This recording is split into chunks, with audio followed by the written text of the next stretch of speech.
বিশ্ব বাংলা 24 টেলিভিশনের নিয়মিত সাপ্তাহিক আয়োজন জানা অজানা থেকে সকল দর্শক শ্রোতাকে অভিনন্দন, শুভেচ্ছা এবং বাংলাদেশের স্বাধীনতার মাস মার্চ মাসের রক্তিম অভিনন্দন প্রতিটি প্রবাসী বাঙালি এবং বাংলাদেশের বাঙালিদের প্রতি।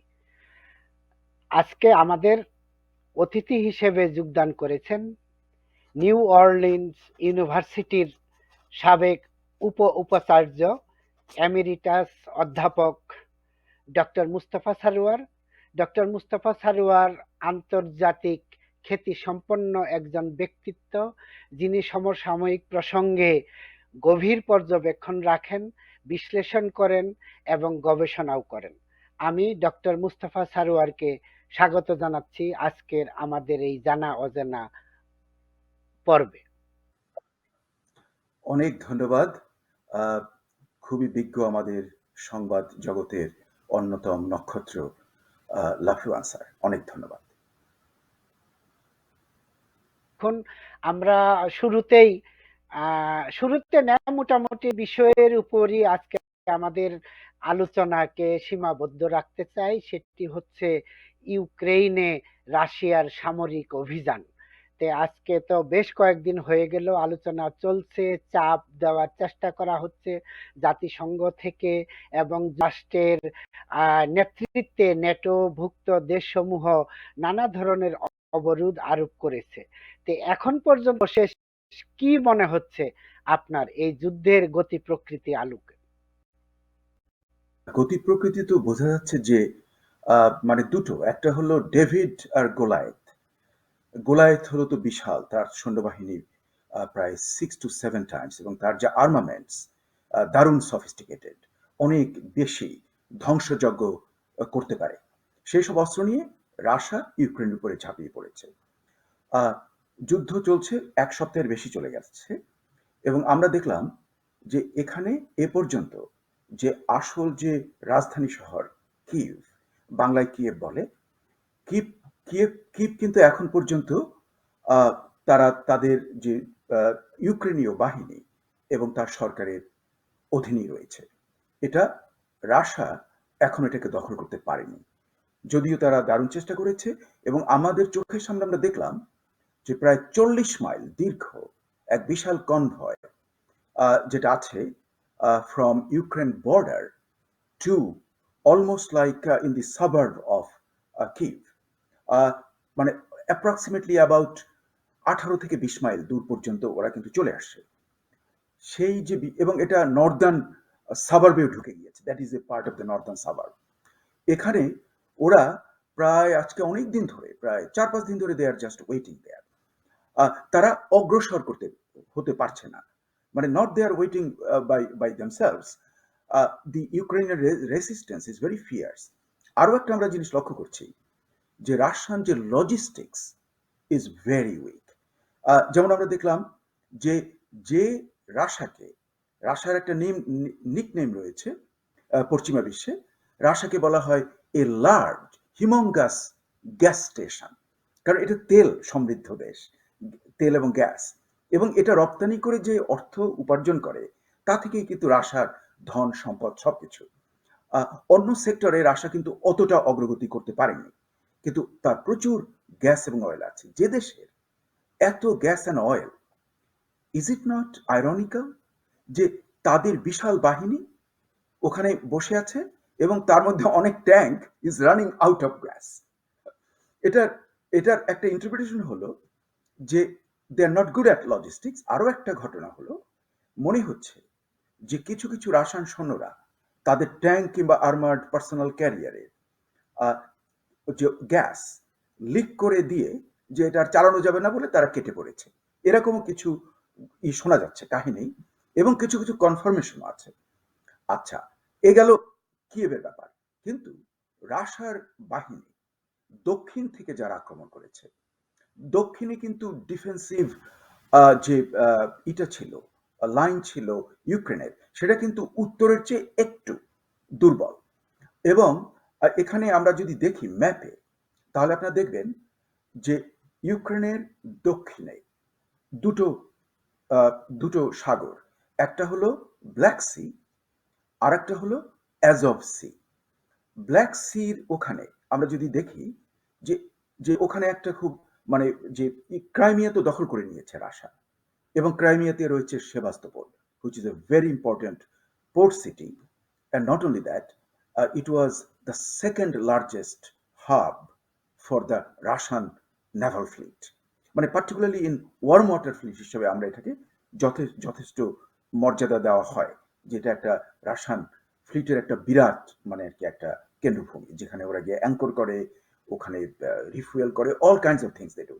আর এদিকে যেটা আমরা দেখব যে পশ্চিম দিকে যদি আপনারা ম্যাপের দিকে তাকান, তাহলে দেখবেন যে ওই সমুদ্রের উপরে আরেকটা শহরের নাম হলো ওডেসা। ওডেসাটাও খুবই একটা গুরুত্বপূর্ণ শহর, যেটা হলো another very large port city. এবং এবং আপনারা যদি ওডেসার ম্যাপের দিকে তাকিয়ে দেখেন, ওডেসা থেকে কিন্তু একটু দূরে হলো রোমানিয়া, আর আরেকটু উত্তরের দিকে হলো মলদোভা, উত্তর এবং পশ্চিমে। So this is the situation there. আর ওদিকে আপনি যদি দক্ষিণের ইস্টের দিকে তাকান, নর্থ পশ্চিম, এবার ইস্ট, তাহলে আমরা দেখব যে ওখানে একটা শহর আছে মৌরিপল। মৌরিপলটা কিন্তু বর্তমানে রাশিয়া সারেন্ডার মানে চারিদিকে ঘেরাও করে ফেলেছে। এখন পর্যন্ত কিন্তু কমপ্লিট সারেন্ডার মৌরিপলে হয়নি। ইনফ্যাক্ট আজকে একটা যুদ্ধবিরতি ছিল, যাতে civilian can go to safety, কিন্তু রাশিয়া সেটা ভায়োলেট করেছে।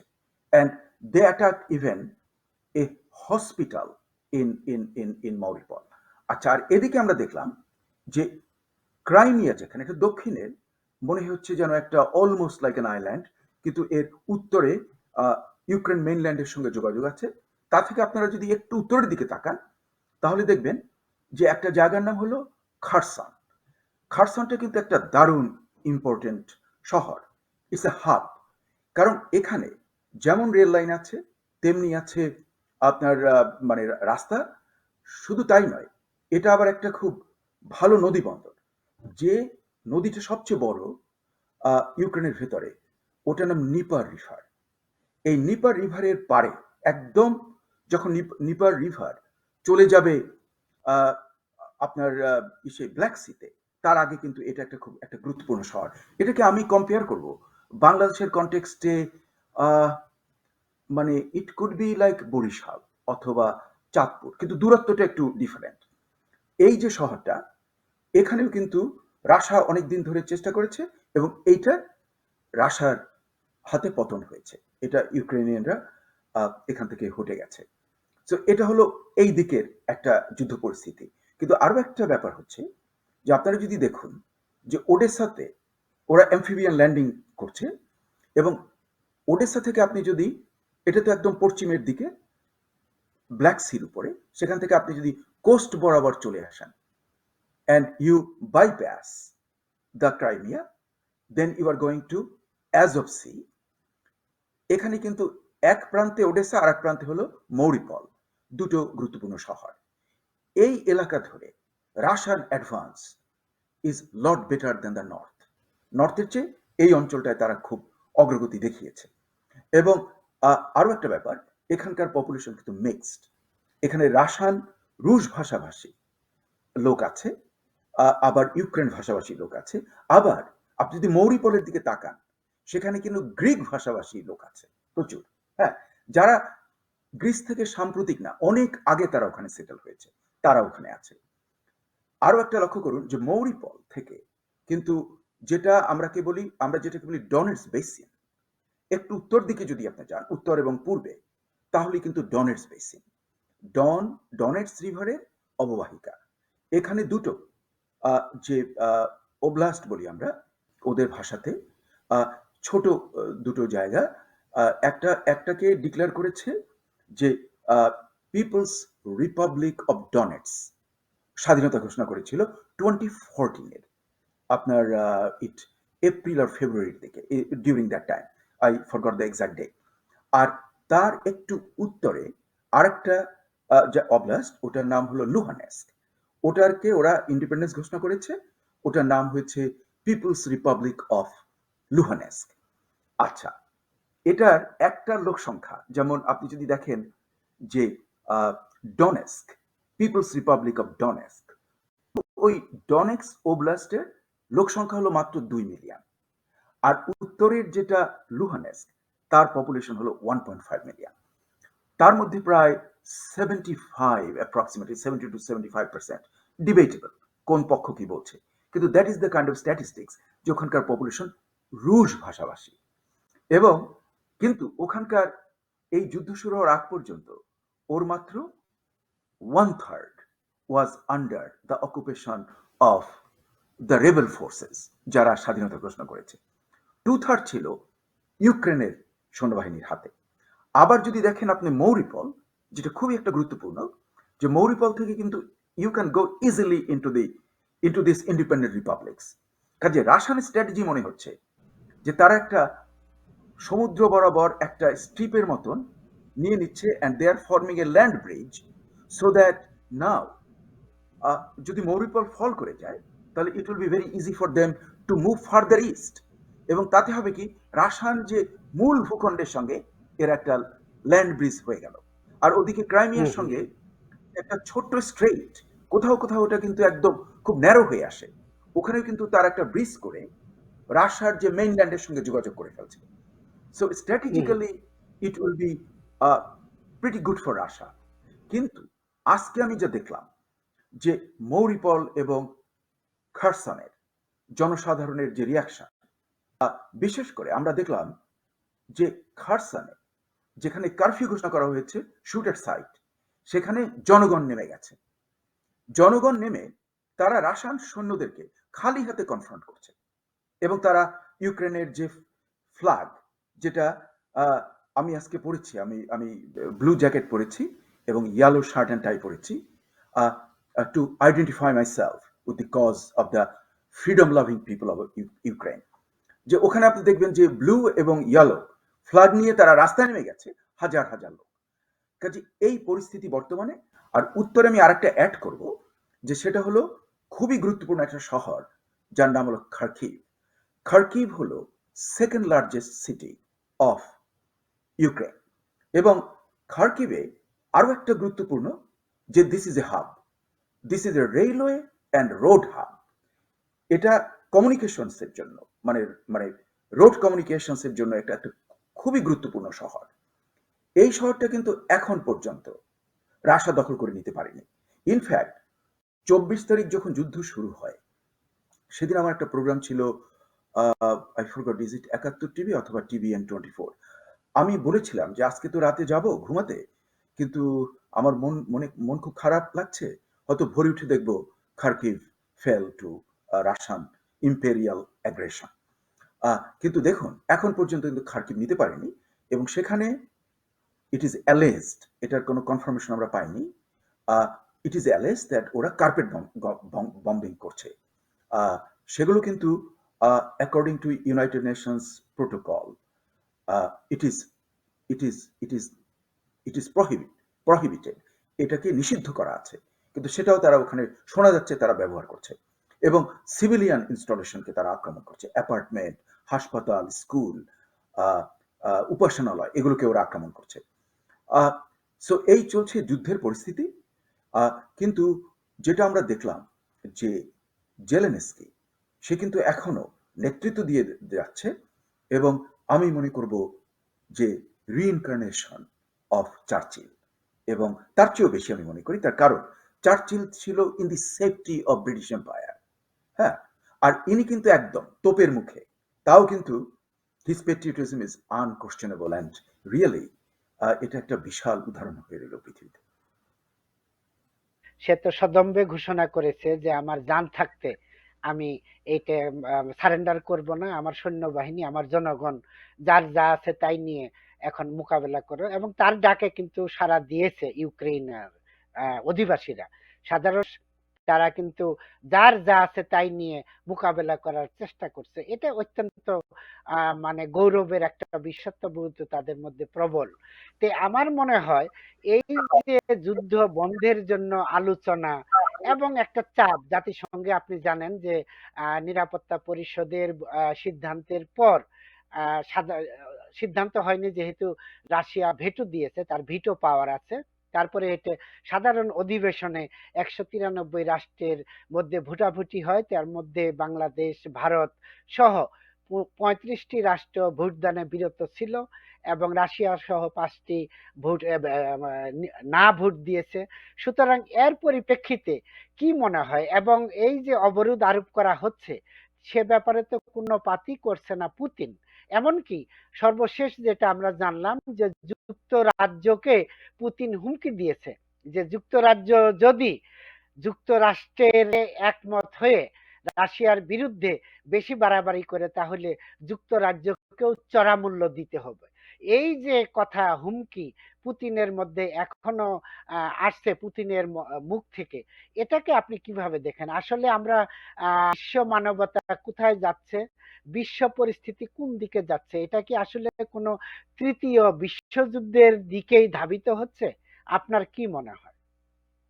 আহ, আমি এই সম্পর্কে এখনো কিন্তু সঠিক কিছু বোঝা যাচ্ছে না, কিন্তু ভয় আছে। কিন্তু আজকে আমি বলবো যে আজকে আমাদের এখানে হলো 5ই মার্চ। আর মাত্র মানে প্রায় 1.5 দিন পরেই বাংলাদেশে কিন্তু 7ই মার্চ চলে আসবে।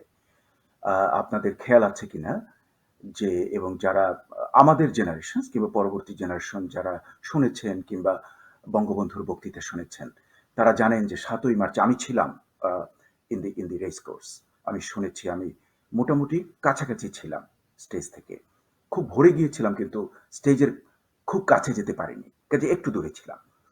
কিন্তু I was watching everything and listening. তার যে সেই গগন বিদারী আহ্বান, বজ্রকণ্ঠে উনি বলেছিলেন যে যার যার যা আছে তা নিয়ে তোমরা ঝাঁপিয়ে পড়ো।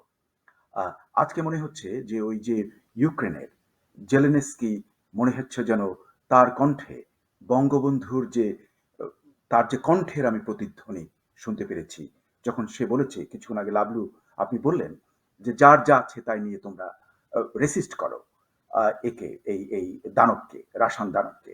কাজে আজকের দিনটা কিন্তু একটা খুবই ইন্টারেস্টিং, কারণ এটা 5ই মার্চ আর 7ই মার্চ যেটা আমরা শুনেছিলাম।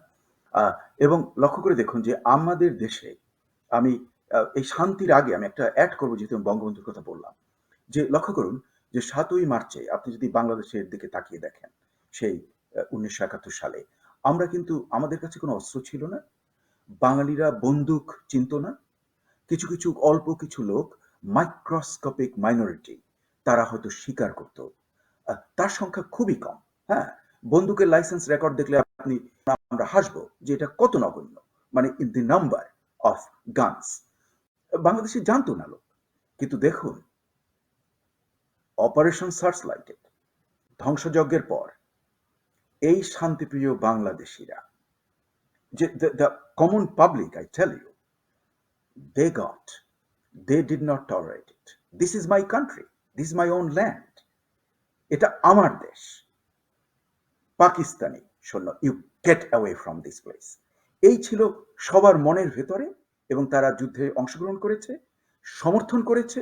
পুরো দেশটা ছিল একাট্টা, এবং এর জন্যই যে ইনভিনসিবল বলা হতো অনেক সময় পাকিস্তানি সৈন্যবাহিনীকে, এবং তাদের সবচেয়ে ডেকোরেটেড জেনারেল, যে নাকি সেকেন্ড ওয়ার্ল্ড ওয়ারে এই ইউক্রেন ব্যাটলফিল্ডে ফাইট করেছে, general Mohammad Yahya Khan. He was there, he was the president of that country. এবং ওনারা পালিয়েছিলেন পরে, যখন জার্মানরা ক্যাপচার করে তখন উনি পালিয়েছিলেন পরে ইটালিতে, এবং তারপরে আরেকবার ধরা পড়েন, আবার পরে হয়ে যায়, যখন ফল করে যায় তখন উনি চলে যান। সো এই উনি কিন্তু ছিলেন, উনি পাঠালেন তার অ্যানাদার এক্সট্রিমলি ডেকোরেটেড ওয়ান, নিয়াজিকে, ঢাকাতে। এবং আরো একটা আমি অ্যাড করব, ওই যে ভয়ঙ্কর দস্যু বর্বর টিক্কা খান, ও কিন্তু ছিল এই ব্যাটলফিল্ডে সেকেন্ড ওয়ার্ল্ড ওয়ারে। হ্যাঁ, ও পালিয়ে গিয়েছিল। এবং হোয়াট অ্যান আইরনি, ওদের সঙ্গে কিন্তু একটা ইরানি, একটা ইন্ডিয়ান অফিসার ছিলেন, উনি কিন্তু পরে জেনারেল হয়েছিলেন Indian army.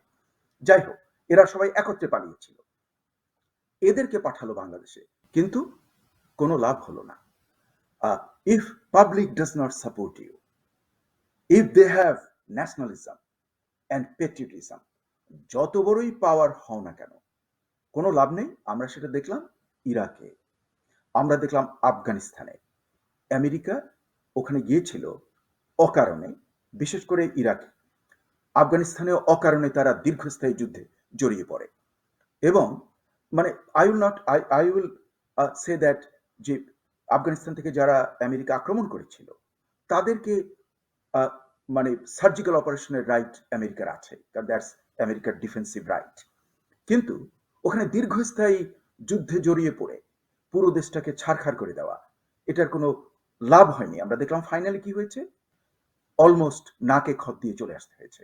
We have seen in the Kabul airport. আবার আমরা একটু দূরে যাব, দেখব যে আমাদের what Russia day.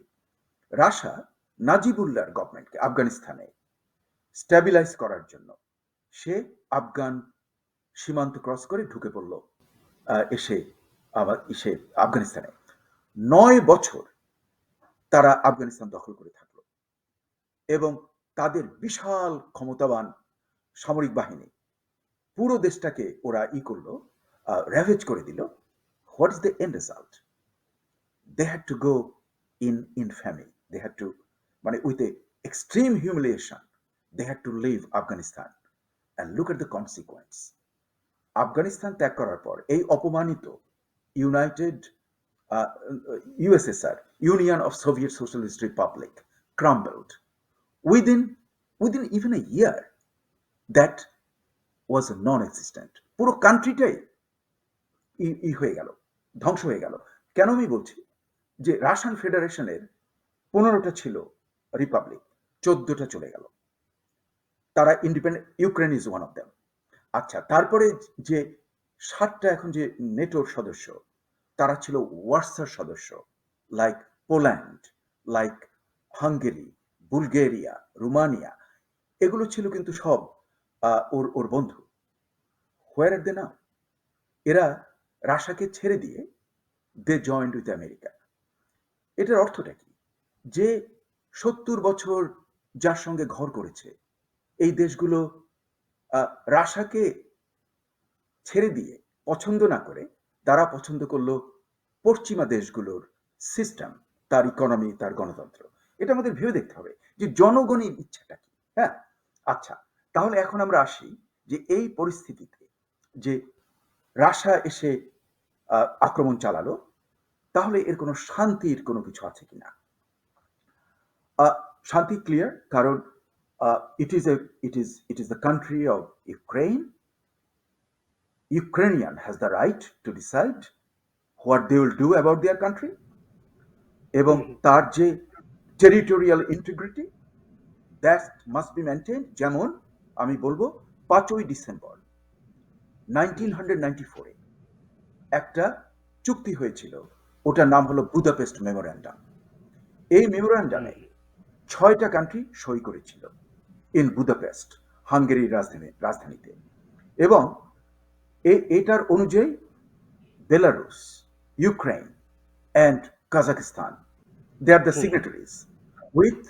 With Russia, USA and United Kingdom, এই 6টা কান্ট্রি সই করেছিল যে 3টা কান্ট্রি, বেলারুস, ইউক্রেন এবং Kazakhstan, they will hand over all their nuclear weapons to Russia. In return, they will get a guarantee, a security guarantee for their national boundary and their sovereignty by all these 3 superpowers at that time. মানে আমি তো মানে ইংল্যান্ডকে তখন আমি super power বলবো না, কিন্তু রাশিয়া এবং আমেরিকা ওই পার্সপেক্টিভ ওই সময় তখন ছিল বেশ পাওয়ারফুল। তারা সই করে দিল, আর তারই সিগনেটারি রাশিয়া সেখানে এসে ক্রস করে সে ভায়োলেট করে দিল।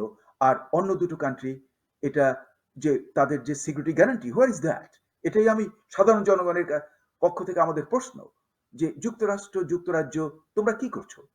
যে তোমরা যেটাকে সিকিউরিটি গ্যারান্টি দিলা, যে জন্য Ukraine was the 3rd largest nuclear weapons bearing country of the world, সে তার সমস্ত নিউক্লিয়ার ওয়েপন্স দিয়ে দিল তোমাদের উপরে বিশ্বাস করে। হ্যাঁ, and now you look what is happening to them. So অর্থ যে আমি what I'm getting at, যে পিস হতে পারে যে to guarantee of the national boundary of Ukraine according to United Nations Charter and also according to the Budapest Memorandum. It should be, and also this country's people, তারা যদি কোনো কিছু decide করে তারা কার সঙ্গে বন্ধু হবে সেটা তাদের ডিসিশন, এটা নোবডি ক্যান ডিকটেট। কাজে কম্প্রোমাইজ হতে পারে। ইফ পুটিনের যদি মস্তিষ্কে কিছু সুবুদ্ধির উদয় হয় এবং সে যদি মানে উইথড্র করে চলে যায়, I know that there should be an exit ramp, যাতে সে একদম লজ্জা না পায় এই রিট্রিটের জন্য। কিন্তু যদি সে না যায়, তারই সম্ভাবনা বেশি বর্তমানে। তাহলে কি ভবিষ্যৎ হতে পারে?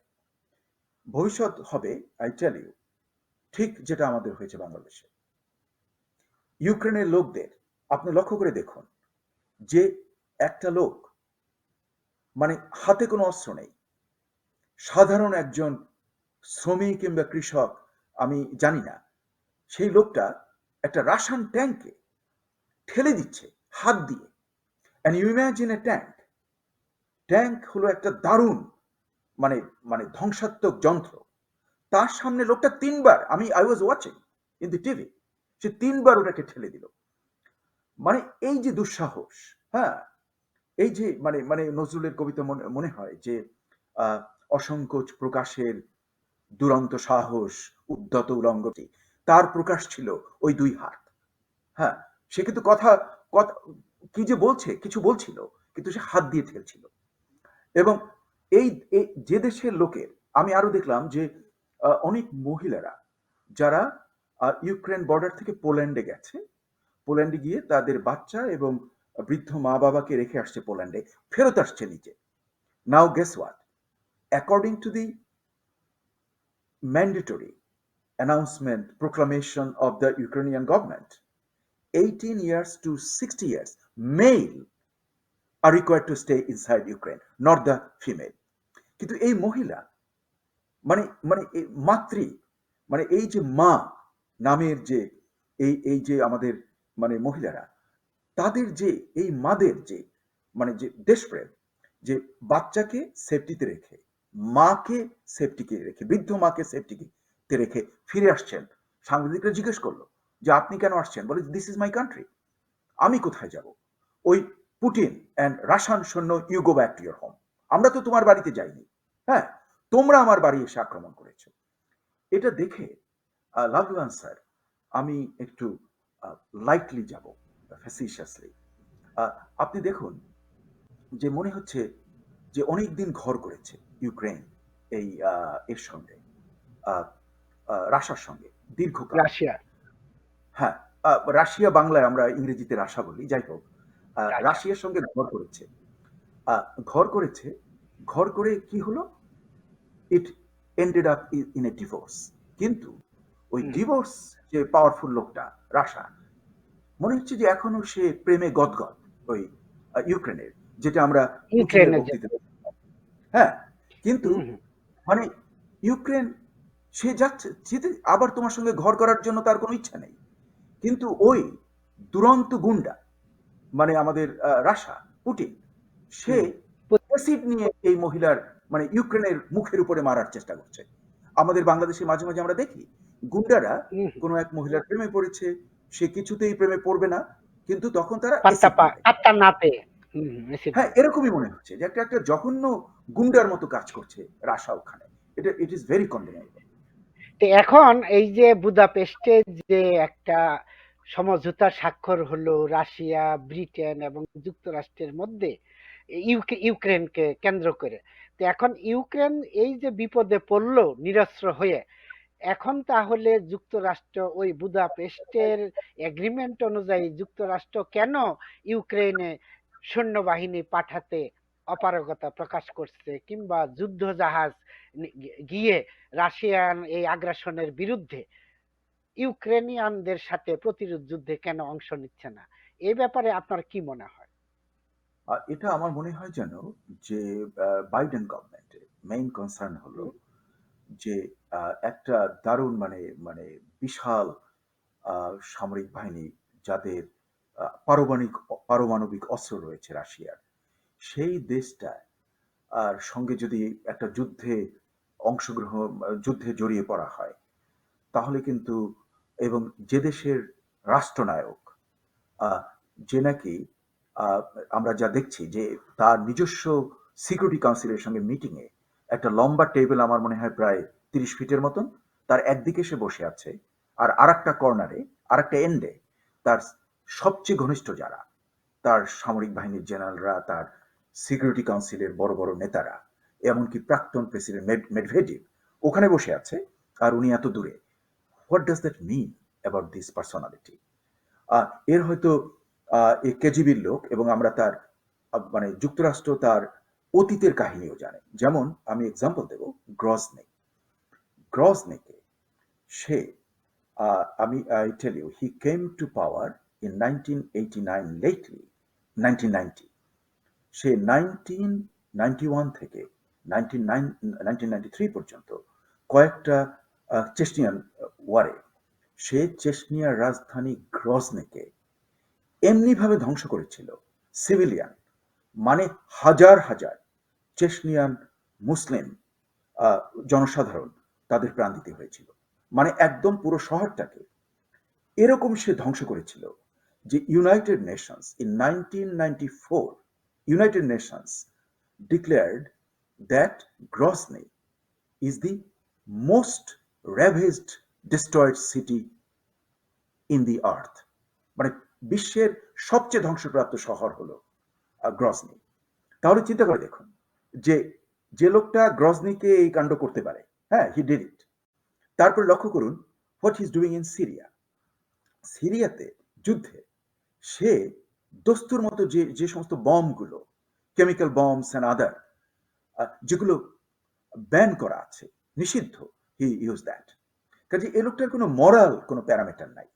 ইজ এ কেজিবি অপারেটর, এবং সে ক্ষমতায় আসছিল হ্যান্ডপিকড ইন 1999 and 1989 he came, না 1989 1999, sorry, I go back, let me see, 1990, আমি আপনাকে এক্ষুনি আমি এক্স্যাক্ট তারিখটা বলবো। কথা বলতে বলতে হয়তো একটু আমি ভুল করে ফেলেছি। সেটা হলো হি কেম টু পাওয়ার ইন, আপনার, আমি এখনই বলছি যে হি কেম টু পাওয়ার ইন, আপনাকে এক্ষুনি আমি বলে দেবো, 2014, 2019, বার্থ অফ ইউক্রেন, হ্যাঁ 89। আর 1994-এ ওরা বলেছিল United Nations, oh no sorry, I take it back, এটা হলো 1999-এ সে হি কেম টু পাওয়ার, হ্যাঁ। আর 2003-তে গ্রজনিকে বলেছে United Nations the most destroyed city. এত তারিখ মনে থাকে না, কিন্তু হি কেম টু 1999 ইন পাওয়ার। তারপরে কিন্তু সেটা ধ্বংস করেছিল। কাজে এরকম একটা যে লোক, যার রেকর্ড ইজ ভেরি ব্যাড, তার সঙ্গে আপনি যদি সরাসরি একটা যুদ্ধে জড়িয়ে পড়েন, তার কিন্তু হাতে আছে ওই নব, বাটনটা, যে বাটনটা টিপ দিলেই নিউক্লিয়ার যুদ্ধ শুরু হয়ে যাবে। নিউক্লিয়ার যুদ্ধ শুরু হয়ে গেলে পৃথিবীর কিন্তু কারোরই শান্তি থাকবে না। কারণ হিরোশিমা নাগাসিমাতে যে আণবিক বম ছিল, তার চেয়ে কোনো কোনো বম হাজার গুণ আছে, মানে এত পাওয়ারফুল, এবং হাজারের বেশি এদের কাছে আছে, মানে ওয়েপন্স, দুইটা দলেরই, দুজনারই। কাজে এগুলো যদি ব্যাটেলে, মানে একটা মিসক্যালকুলেশনের জন্য যদি একটা আণবিক যুদ্ধ বেজে যায়, তাহলে তো সেটা হবে পৃথিবীর জন্য একটা ধ্বংসের পথে যাওয়া। কাজে যুক্তরাষ্ট্র ইজ মাচ মোর সেইন। যেটাই আমি দর্শকদেরকে আমি বলবো যে যুক্তরাষ্ট্রকে অনেকে গালাগালি করে বিভিন্ন কারণে, কিন্তু আপনি দেখুন এখানে কিন্তু যে ইরাকের যুদ্ধটা যে ভুল হয়েছে, এখন কিন্তু মেজরিটি পাবলিক ভোট দিচ্ছে সেই যেটা ভুল হয়েছে। ভিয়েতনাম যুদ্ধ যে ভুল হয়েছে, এখন কিন্তু যুক্তরাষ্ট্রের মেজরিটি লোক সেটা সমর্থন করে। কাজে এখানে একটা সবচেয়ে বড় গুণ, যে ভুল ধরার জন্য মনটা ওপেন, খোলা রয়েছে, এবং ভুল ধরতে পারলে স্বীকার করার মতনও তাদের একটা মানসিকতা রয়েছে। এই কারণে এই যে কান্ট্রি ইউএসএ এবং তার ফ্রেন্ডসরা, they care about the humanity much more than that, Nazi, যে লোকটা আসলে রিয়েলি একটা Nazi, Hitler, he is the spectre of Hitler in Kremlin. এই লোকটা একটা একটা একটা আস্ত পাগল। কাজে এর সঙ্গে ডিল করার জন্য you have to be very careful. কিন্তু আজকে আমি যেটা খবরে দেখলাম সেটা কিন্তু আমার নজর কেড়েছে। বিভিন্ন খবরের মাঝখানে আমি লক্ষ্য করলাম যে Poland is willing to send it's air force in the Ukraine air space. এই কথা হচ্ছে, এই আজকের কিন্তু সন্ধ্যাবেলার এই খবর। এবং সর্বশেষ বিভিন্ন খবর খবরের মধ্যে এই লাইনটাই কিন্তু আমার আমার খুব মানে কারণ দৃষ্টি। পোল্যান্ড যদি হ্যাঁ, ওখানে এয়ারফোর্স পাঠায়, হ্যাঁ, তাহলে তো ওর যে 40 মাইল কনভয়কে they can take out any time. Poland has American hmm, planes in its arsenal এবং হুম, হুম। all the technology. They can take that 40 mile convoy will go away. মানে ওটাকে আর রক্ষা করতে পারবে না। It's a sitting ducks. So the point is যে Poland যদি জড়িয়ে পড়ে, মানে if the Poland's plane fly over hmm, Ukraine, তাহলে I don't know, মানে it might either way it could be an escalation further, অথবা এটা ওকে যদি আমি বলি একটা 7th গ্রেড বুলি হুম। পুটিন, তাহলে বুলি হয়তো ভয় পেয়ে সে লেজ গুটিয়ে যেতেও পারে। সো লেটস যেতেও সি। পারে।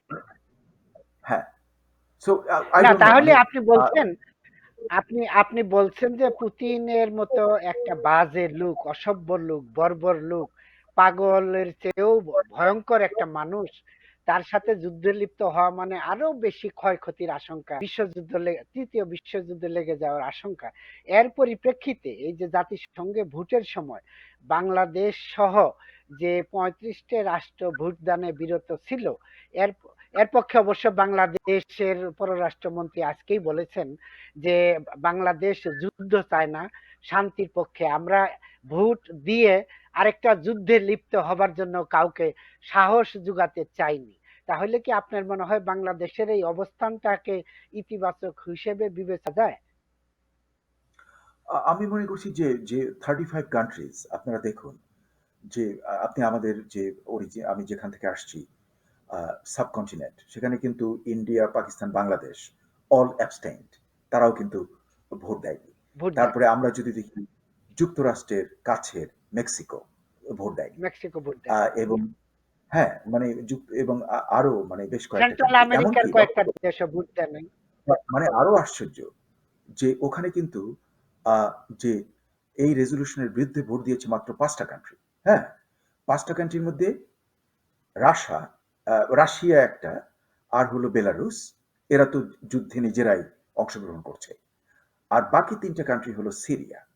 সিরিয়ার আসাদের ক্ষমতা এবং তার জীবন নির্ভর করছে রাশিয়ার উপরে। কাজেই সে এদের সঙ্গে জয়েন করেছে। আর আছে ইরিত্রিয়া।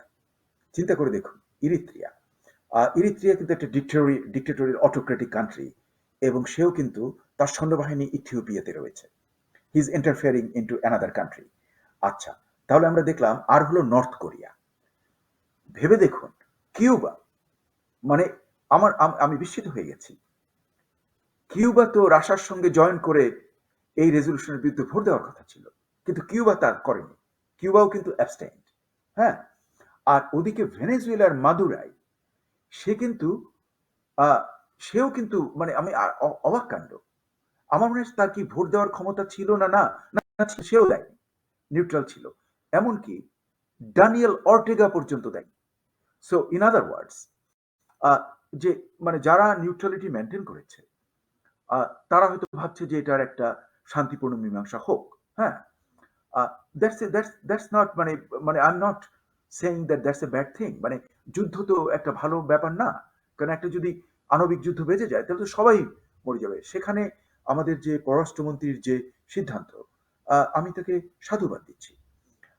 আর ওই যে অল্প কয়টা কান্ট্রি যারা এর এগেনস্টে ভোট দিয়েছে, তারা নামে মাত্র কয়টা আমি নাম আপনাদেরকে বললাম। হ্যাঁ, আর আমরা যদি দেখি যে আহ, যারা মানে কয়টা কান্ট্রি ভোট দিয়েছে, that is also very interesting.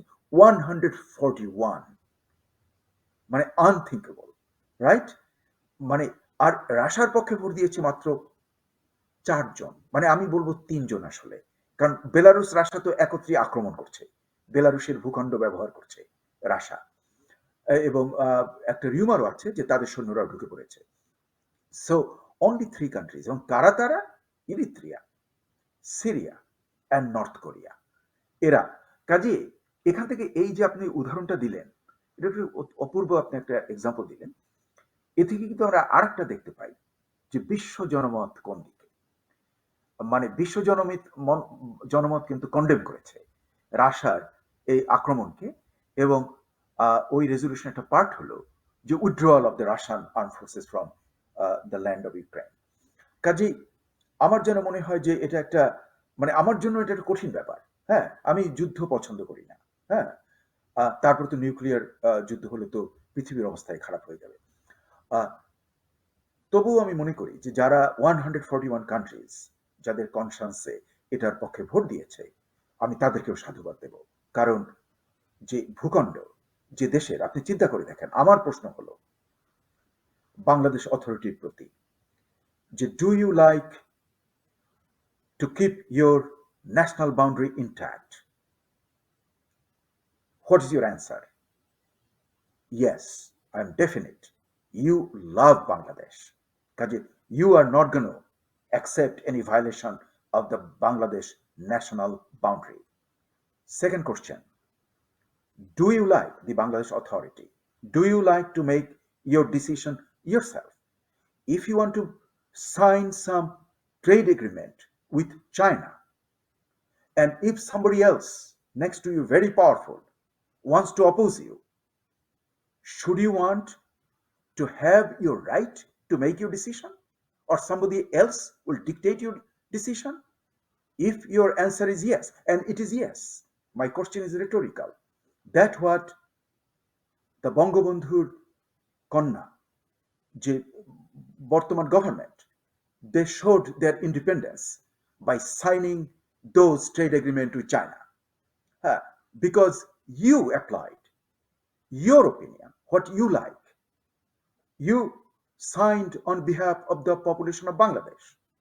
You did not care who else thinks about it, or anybody who wants to impose that, oh no, you cannot make friendship with China, you cannot make a trade agreement with China. You don't accept it.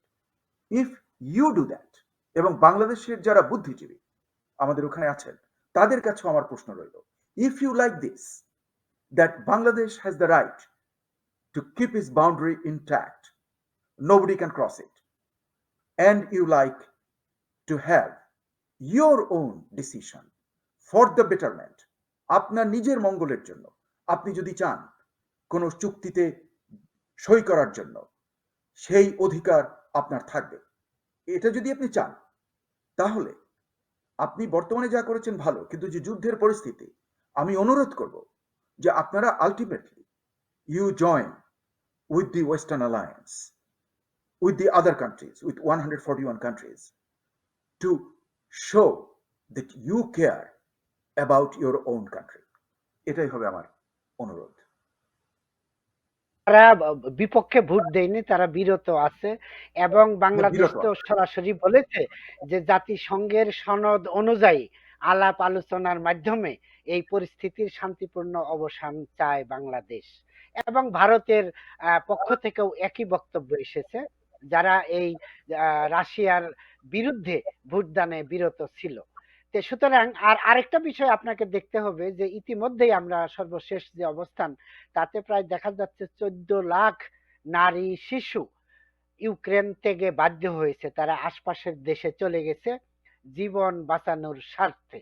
এটা একটা যে ভয়াবহ মানবিক বিপর্যয়, এই অবস্থায় যুক্তরাষ্ট্রের এই যে ধীরে চলা নীতি, এটা আপনি কিভাবে দেখেন? মানবিকতা এই যে একটা সমস্যা, অনেক নারী শিশু, আপনি তো নিজেই বললেন যে অনেকেই যাদের বয়স 18 থেকে মধ্যে নারী, যাদেরকে যুদ্ধে অংশগ্রহণের আহ্বান জানান নাই জেলেনস্কি, তারাও কিন্তু তার শিশু সন্তান এবং বয়স্ক মা বাবাকে অন্য দেশে রেখে ফিরে এসেছে ইউক্রেনে এই রাশিয়ার আগ্রাসনের বিরুদ্ধে রুখে দাঁড়ানোর জন্য অথবা প্রতিরোধ যুদ্ধে অংশগ্রহণের জন্য। এই অবস্থায় আসলে কি যুক্তরাষ্ট্রের এই ধীরে চলা নীতি মেনটেন করা দরকার, নাকি আর কোনো পদক্ষেপ নেওয়া দরকার যাতে পুতিন বাধ্য হয় এই ইউক্রেন থেকে পিছু টান দিতে? এটা একটা খুবই ভালো প্রশ্ন এবং খুব কঠিন প্রশ্ন। আহ, আহ, যে যে মহাজের যারা দেশ ছেড়ে চলে গেছেন, সে নাম্বার কিন্তু প্রায় ultimately it could go to 5 million, যেটা একটা এস্টিমেট। যেভাবে লোক যাচ্ছে তাতে মনে হচ্ছে it could go to 5 million. তাহলে তো ভীষণ ব্যাপার। এবং সেজন্য আমি সাধুবাদ দেব পোল্যান্ড, মানে অ্যাডজাসেন্ট কান্ট্রিগুলো, মলদোভা, রুমানিয়া, তারপরে ইসের পোল্যান্ড এবং হাঙ্গেরি, এরা তাদের দৌড় খুলে দিয়েছে। স্লোভাকিয়া তার দৌড় খুলে দিয়েছে, তাদের একটা ছোট বর্ডার লাইন আছে। কিন্তু পোল্যান্ডে হলো সবচেয়ে বেশি। পোল্যান্ড তার দৌড় খুলে দিয়েছে। আমি কমেন্টটা করার আগে আমি আই উইল রেমিনিসেস, কারণ 7ই মার্চ আর মাত্র মানে দেড় দিন পর। 7ই মার্চের যেহেতু সামনে আমার আছে, কাজে আপনাদের খেয়াল আছে যে 26শে মার্চের যে 25শে মার্চ আর 26শে মার্চের রাতের যে অপারেশন সার্চ লাইটের পর যে 1 কোটির মতো লোক যারা বাংলাদেশ ছেড়ে আহ, ইন্ডিয়াতে আশ্রয় গ্রহণ করেছিল, কি ছিল দুঃখ, কত ছিল বেদনা, কত কষ্ট। কিন্তু আমি ভারতকে সাধুবাদ দেব যে ওই যে কৃতজ্ঞতা, আমরা কোনোদিন ভুলবো না ভারত। কারণ ভারত কিন্তু খুব ধনী দেশ না তখন, কিন্তু এখন সে খুব ভালো করছে, কিন্তু তখন কিন্তু অত পার ক্যাপিটা ইনকামে অত ধনী দেশ না। তার দারিদ্রতা ছিল দারুণ, তাদের যে পভার্টি লেভেলে অনেক লোক ছিল। সেই দেশ আমাদের 1 কোটি লোককে আশ্রয় দিয়েছিল। এবং মানে আমি এ পর্যন্ত কোনো কারো কাছ থেকে আমি শুনিনি যে ভারতীয়রা তাদের সঙ্গে খারাপ ব্যবহার করেছে। তারা না, এটার সাথে কিন্তু এমনকি আরেকটা সাযুজ্য আছে সারোয়ার ভাই। এই যে বার্মা থেকে, মিয়ানমার থেকে এখন যে 13-14 লাখ মানুষ বাংলাদেশে আসছে এবং বাংলাদেশ তাদেরকে আশ্রয় দিয়েছে, আসলে ওই ঘটনার সাথে বাংলাদেশেরও তো তেমন সামর্থ্য নেই, নিজেরাই তো অনেক সমস্যার মধ্যে চলতে হচ্ছে, শেখ হাসিনা প্রধানমন্ত্রীকে চালাতে হচ্ছে। তা সত্ত্বেও কিন্তু এই 13-14 লাখ এই রোহিঙ্গাকে আশ্রয় দিয়েছে। আসলে ওই 1 কোটি আমরা তখন শরণার্থী হয়েছিলাম ভারতে, যে অবস্থায় ভারত আমাদেরকে আশ্রয় দিয়েছিল। এখন কিন্তু বাংলাদেশের প্রধানমন্ত্রী শেখ হাসিনা এবং বাংলাদেশের 18 কোটি মানুষ ওই 14 লাখ ওই রোহিঙ্গাকে আশ্রয় দিয়ে আসলে একই ধরনের একটা মানে ঘটনার পুনরাবৃত্তি ঘটিয়েছে। এই যে মহানুভবতা, মানবতার একটা রাইট, অনন্য দৃষ্টান্ত স্থাপন করেছে। এখন যেটা পোল্যান্ড করছে, ইউক্রেনের অনেক রাইট, মানুষকে তারা আশ্রয় দিয়ে। আশ্রয় দিয়েছে। এবং আমি হুম, সেজন্য সাধুবাদ দেব হাসিনা গভর্নমেন্ট এবং পররাষ্ট্র দপ্তর and all other related organizations of Bangladesh এবং বাংলাদেশের জনগণ, যাদের জি, মানে এত বেশি টাকা নেই যে তারা করতে পারে, কিন্তু তাও তারা করছে। হুম, নিজেদের কষ্ট হুম, স্বীকার করেও তারা আমাদের যে রোহিঙ্গা ভাই বোনেরা যারা আসছেন তাদের জন্য ব্যবস্থা করে দিয়েছে। এটা একটা মানে এতে কিন্তু বলে মানবতার বিজয়। সো সেটা আছে। এখন আপনার যে প্রশ্নটা ছিল যে আমেরিকার ধীরগতি, আহ, আসলে আমরা ডিপ্লোমেসির ক্ষেত্রে যে পৃথিবীতে কোন জিনিসগুলো ঘটে তার কিন্তু সব জানা যায় না। It's very difficult. You are if you are not in the loop, তাহলে তখন আপনি সবগুলো জানতে পারবেন না। ভিতরে ভিতরে যে কি হচ্ছে আমরা জানি না। আহ, কিন্তু এটা একটা ঠিক যে অ্যাপারেন্টলি বাইরে থেকে যেন মনে হয় যে Biden administration is very slow in reacting. এবং যেমন আমাদের অনেকেরই আশা ছিল তখন, অনেকেরই, যে যদি মানে ঘোষণা করে তাহলে অ্যাটলিস্ট ওরা এসে এয়ারফোর্স এনে বম্বিং করতে পারে না। কিন্তু আরো একটা লক্ষ্য করুন যে যদি ওই নো ফ্লাই জোন ঘোষণা করতো ফাস্ট, আপনি যেটা চাচ্ছেন, প্রশ্নটা ছিল যে আরো তড়িৎ গতিতে যদি নো ফ্লাই জোন ঘোষণা করতো, তাহলে কিন্তু নো ফ্লাই জোনকে গ্যারান্টি দেওয়ার জন্য you have to make sure no other enemy plane can enter into that domain. ওই ওই জায়গাতে, ওই এয়ার স্পেসে যাতে অন্য কোনো শত্রু প্লেন না আসতে পারে। যদি আসে, ইট মাস্ট বি ডাউন। তাহলে অর্থটা হলো কি? তাহলে তো একটা যুদ্ধই লেগে গেল। এটাকে অ্যাভয়েড করার জন্য ওনারা নো ফ্লাই জোন এর দিকে যাচ্ছেন না। কিন্তু এর ইকুইভ্যালেন্ট কিন্তু একটা ঘটনা ঘটছে, যেটা আমাদের লক্ষ্য করা উচিত। আপনি আজকের খবরই দেখেছেন যে একটা কিন্তু এদের একটা fighter jet was down today, এই কয়েক ঘন্টা আগে, রাশানদের। তারপরে একটা হেলিকপ্টার, মানে খুবই আর্মির খুব দারুণ সফিস্টিকেটেড হেলিকপ্টার ওয়াজ ডাউন। কিভাবে হলো? মানে যেটা নো ফ্লাই জোন যে কাজটা করবে, সেটা কিন্তু গ্রাউন্ড থেকেই কিন্তু কিছুটা কিছুটা করা হচ্ছে। তাহলে নো ফ্লাই না করে আপনি যদি গ্রাউন্ড ডিফেন্সকে আরো স্ট্রং করে দেন, যুক্তরাষ্ট্রের যে ভয়াল অস্ত্রগুলো আছে, হ্যাঁ, সেই যে স্ট্রিঙ্গার মিসাইল, সবচেয়ে লেটেস্ট গুলো, সেগুলো এবং অন্যান্য যে অস্ত্র আছে, আমি অস্ত্রের খবর খুব একটা রাখি না, কিন্তু কিছু কিছু যেগুলো আমরা পেপারে পড়ি, এগুলো যদি এদেরকে দেওয়া হয়, ইউক্রেনের সৈন্যবাহিনীকে এবং যারা ভলান্টিয়ার, তাহলে কিন্তু they can do the same similar impact like the no fly zone. কাজেই আমার মনে হচ্ছে যেন যুক্তরাষ্ট্র, Biden administration is looking into that option. তাতে আমি ডিরেক্টলি গেলাম না, কিন্তু আমার অস্ত্র দিয়ে ইউক্রেনের সৈন্যবাহিনীকে এমনভাবে ট্রেন করলাম এবং তাদেরকে এমনভাবে অস্ত্র দিলাম যাতে রাশিয়ার যদি বিমান বাহিনী আসে, তাহলে দে উইল বি ডাউন। এবং তা আমরা কিন্তু দেখছি। একটা লক্ষ্য করে দেখুন, আজকে যুদ্ধের প্রায় অলমোস্ট 9-10 ডেজ হয়ে গেল, কিন্তু এখন পর্যন্ত যে ইউক্রেনের যে আকাশ, সেটা কিন্তু এখন তো রাশিয়া দখল করতে পারেনি। এবং একটা প্রশ্ন জেগেছে, আমি দেখেছি যে যুক্তরাষ্ট্রের রিটায়ার্ড জেনারেল যে ছিল supreme commander of the NATO forces, তার আমি শুনলাম অ্যানালিসিস, সেও অবাক হয়ে গেছে যে হোয়াই, যে Russian air force what they are doing, we don't see much action. যে অ্যাকশন করতে যাচ্ছে তখনই কিন্তু তারা ভূপতিত হয়ে যাচ্ছে, দে আর লুজিং ইট। কাজেই আমার যেন মনে হয় strategically what Biden is doing, তার অ্যাডমিনিস্ট্রেশন, এবং এখানে কিন্তু বাইডেন একা হুইমজিক্যালি কিছু করে না। এবং আমি কিন্তু যুক্তরাষ্ট্রের যে ডিফেন্স ফোর্সেস, তাদের যে প্ল্যানিং, তাদের যে অভিজ্ঞতা, তাদের ডেডিকেশন এবং তাদের যে ভয়াল মূর্তি, when there is a war, when there is a war, আমি এতে দৃঢ় বিশ্বাসী। কাজে বাইডেনকে পরামর্শ দিচ্ছে কিন্তু তার জেনারেলসরা, হ্যাঁ, এবং অন্যান্য যারা স্টেট ডিপার্টমেন্টের লোকরা, সেগুলোকে সর্ট আউট করে একটা সিদ্ধান্ত নেওয়া হয়। ইট is A not a dictatorial one man decision like Putin does. That's the main difference. কাজে আমার যেন মনে হচ্ছে যে and Biden is a very democratically oriented man who listens to his experts. সেগুলোকে নিয়ে ওনার একটা সিদ্ধান্ত নেন। কাজে আমি কিন্তু সমালোচনা করব, কারণ আমি তো মানে নাইভ, আমার মনে হচ্ছে যেন গেলেই তো ভালো হয়।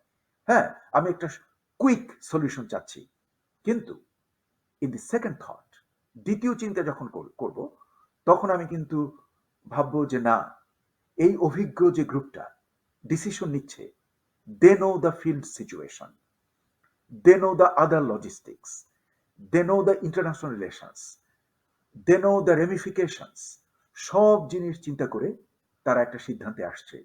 এবং আমি সেটাকে আমার একটু মানে মানে উইথ গার্ডেড রিজার্ভেশন আমি সেটাকে অ্যাকসেপ্ট করব এবং আমি তাকে সাধুবাদ দেব।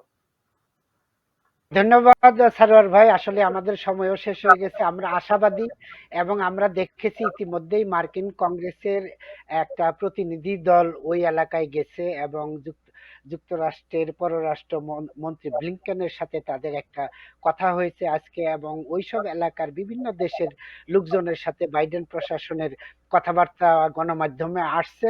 একটানা অব্যাহত আছে পুতিনকে এবং পুতিনের এই অভিযানকে মানে সরিয়ে দেওয়ার মোকাবেলা করার জন্য, অথবা পুতিনকে বাধ্য করার জন্য যে তারা যাতে ফিরে যায় যে এখানে এটা সম্ভব নয়, এই ধরনের হয়তো একটা কৌশল।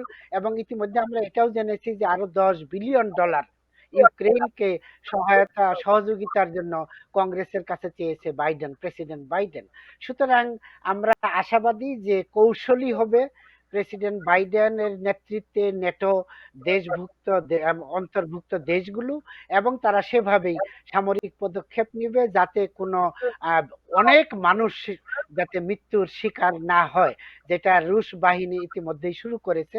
সেই ধরনের পরিস্থিতিকে দূরে ঠেলে দিয়ে শান্তিপূর্ণভাবে কিভাবে পরিস্থিতিকে হ্যান্ডেল করা যায়, এবং ইউক্রেইনের এই যে সার্বভৌমত্ব সেটা যাতে অটুট থাকে, যাতে তারা তাদের নিজেদের আবাস ভূমিতে স্বাধীনভাবে চলাফেরা করতে পারে, মুক্ত জীবন আবার সক্ষম হয়, যেমনটি 9 মাসের রক্তক্ষয়ী যুদ্ধের পর 16ই ডিসেম্বর বিজয় পতাকা উড়িয়েছি, তেমনি ভাবে যাতে ইউক্রেনের মানুষ আবার সদম্ভে নিজের আবাস ভূমিতে দিনাতিপাত করতে পারে। এবং সেই ধরনের পরিবেশ সৃষ্টিতে বিশ্ব বিবেক সচেষ্ট থাকবে, কৌশলী হবে। এবং রাশিয়ার প্রেসিডেন্ট পুতিনের প্রতিও আমাদের আহ্বান থাকবে যে তুমি হত্যাযজ্ঞ বন্ধ করো, এই বেসামরিক নিরস্ত্র লোকদের হত্যার পরিবর্তে তুমি আলোচনার মাধ্যমে শান্তিপূর্ণভাবে এই পরিস্থিতির পথ সুগম করো। আমরা আবারও ধন্যবাদ এবং কৃতজ্ঞতা জানাচ্ছি বিশ্ব বাংলা 24 টেলিভিশনের সকল দর্শক শ্রোতাকে। একই সাথে আমাদের আজকের এই অতিথি আন্তর্জাতিক রাজনীতি এবং সমসাময়িক প্রসঙ্গ নিয়ে গভীর বিশ্লেষণ পর্যবেক্ষণ রাখেন ডক্টর মুস্তফা সারোয়ার, তাকেও আমরা অভিনন্দন এবং কৃতজ্ঞতা জানাচ্ছি এই অনুষ্ঠানে এসে তার গুরুত্বপূর্ণ অবজারভেশন উপস্থাপনের জন্য। অনেক অনেক ধন্যবাদ Lovelu Ansar. It is a wonderful program. ধন্যবাদ। আমরা আবার নিশ্চয়ই এই পরিস্থিতির উপর নজর রাখছি, নিশ্চয়ই সামনের দিনগুলোতে আবার বিশ্ব বাংলা 24 টেলিভিশনে হাজির হব এবং সর্বশেষ পরিস্থিতির আলোকে আমাদের মতামত এবং বক্তব্য উপস্থাপন করব। আবারও সবাইকে ধন্যবাদ।